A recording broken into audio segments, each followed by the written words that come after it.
I personally had this vision of enabling this truck to be super capable off-road with even even under 1,500 pounds of load with this camper.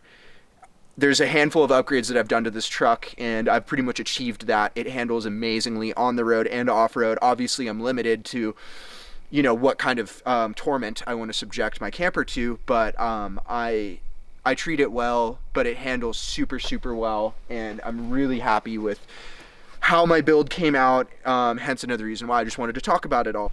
Scoring some last-minute sun through these trees. Somehow, a little bit of sneaky sunlight. And we'll poke around in here in a second. But first we'll do a little peruse. The Starlink dish is right there.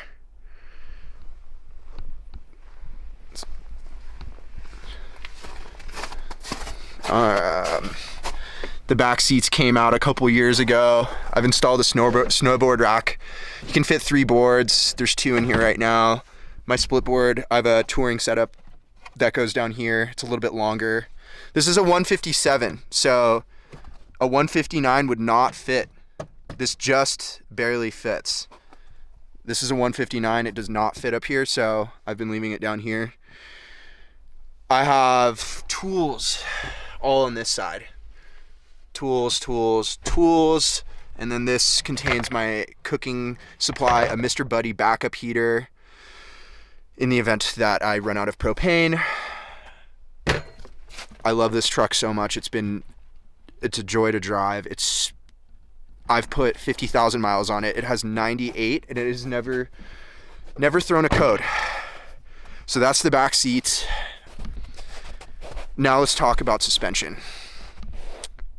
Quite important if you want to navigate terrain, even mild terrain like this, with a 1,300 pound fully loaded. This thing is more than that with water. I brought 25 gallons of water out here, if not more.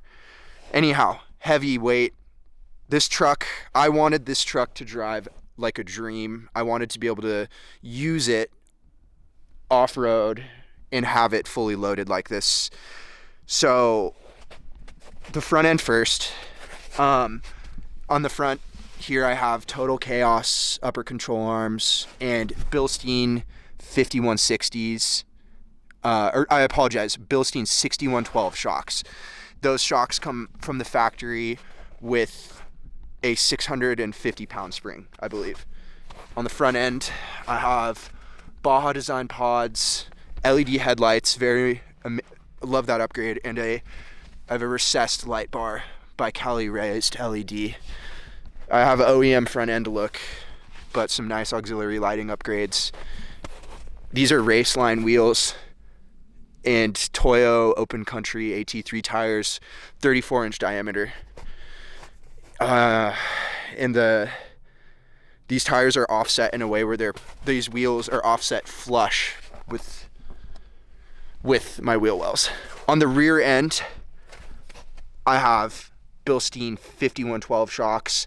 It's quite hard to see, but I have a custom leaf pack from Deaver suspension out of Santa Ana. I can't thank those guys enough for the work they do. They're awesome, and it's a shop that's been around for over 3 generations, and it's a great place if you ever are looking for a quick. Airbags are cheaper.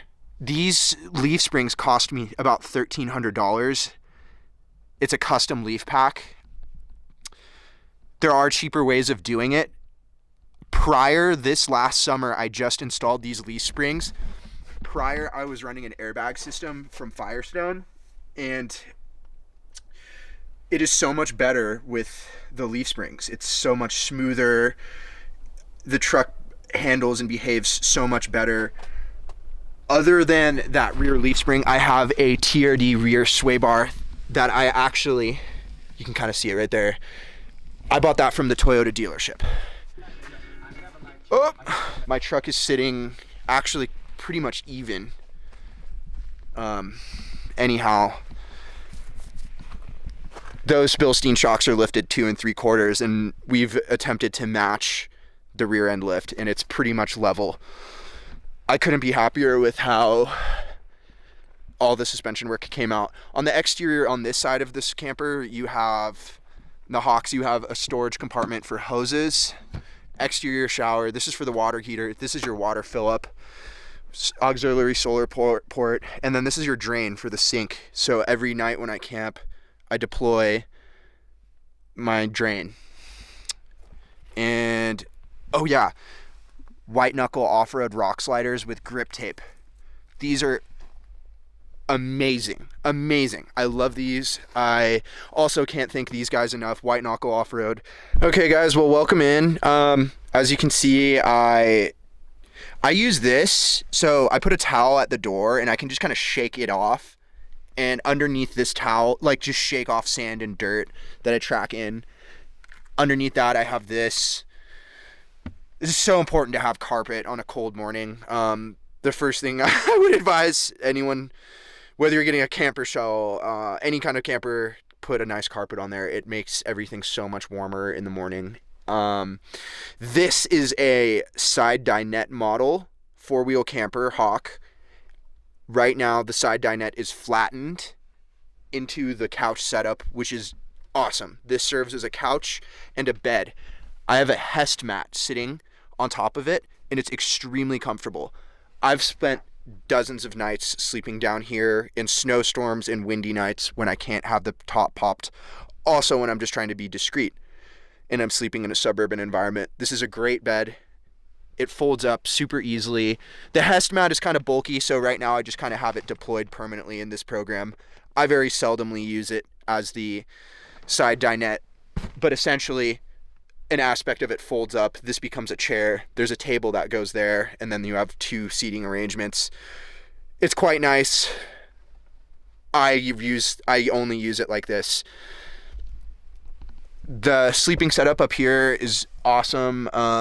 This is a wool blanket, alpaca and sheep blanket. This is a Cabela's sleeping bag, 0 degree, 2-person Cabela's sleeping bag. This thing rules. I love this.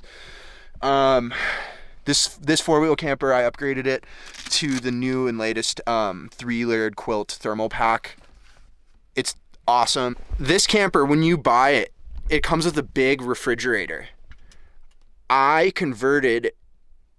I removed the old Dometic refrigerator. This is a Nova Cool Marine refrigerator for sailboats.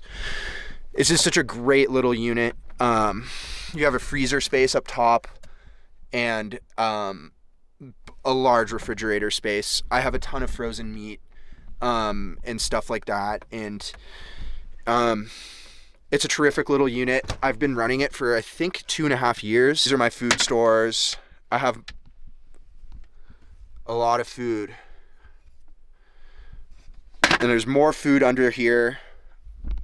I have enough food where I could probably hang out for like several weeks, or if not longer. Underneath here is a bank. I don't think I'm going to open it up. I was going to, but it's just whatever. I have 2 100 amp hour Renogy batteries. Those are like mid shelf. In the world of lithium batteries, the Renogys are good. They've honestly been good. There's better ones you can buy. My batteries have been great. They have the heating system in them for cold mornings. Everything's worked. This is my 3rd season running this camper in this power configuration. It was outfitted about 3 years ago. I have 200 watts of solar on the roof. I have a system that charges, a Renogy system that manages the solar power and power coming in from the truck when it's running to charge the batteries. The charging is, you get more power when the truck's at higher RPMs than at an idle, just so you know. And I have 200 watts of solar on the roof, which just doesn't suffice. I need to deploy my panel. I have the thin panels, not the big thick ones. For anyone with a pop top, I highly recommend taking the route of taping those to your roof.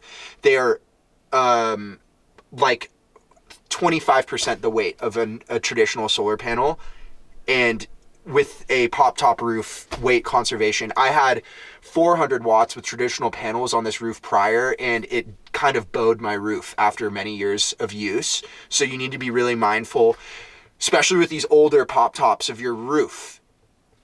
they're not bomb proof. It's the weak link of these pop top campers. Yes, it's a little bit of a journey with my roof, actually. That's another whole other video. I'm not sure. I'm kind of curious to see how this video does. If there's in the real world, many people have expressed interest in my rig, which is why I made this video. I am happy to talk more about issues I've had with my roof. But like I said, those thin solar panels are lighter. They're great. Tape them to your roof with roof sealant tape, and you can hit the ground running and save yourself many pounds of weight. I am looking to add another 200 watts of thin panels to my roof. I haven't had the chance to do that. That would remedy a lot of my issues. However, solar panels on your roof are permanently fixed. Sometimes they're not that efficient. Like I said earlier, how I have that portable panel pointed at the sun. Like sometimes you're playing cat and mouse with the sun, and having the portable panel is great because you can move it and optimize the amount of sun that it can receive. Anyhow, that's my talk on the power system. 200 amp hours has been a good amount of power. I run out. Right now, I'm trying to nurse myself back to 50%. Like I said earlier, the Starlink uses a lot of power. These are things that you need to manage. I can charge my camper from 120 volts. Like, I have an extension cord. I can plug it into a house. Tomorrow, I'm probably going to do that at my work. I'm up here in the mountains working and riding and just hanging out. I run snowcats. So that's that. So I also have a 2000 watt Renogy inverter that powers this outlet right there. The inverter is essential. I use the 120 volt power for instant water pot, for charging my laptop. That was a very important installation. That is actually in the storage cubby where I keep my food. Here in this space, I have my coffee maker, and that's the switch that turns the switch that turns the inverter on and off.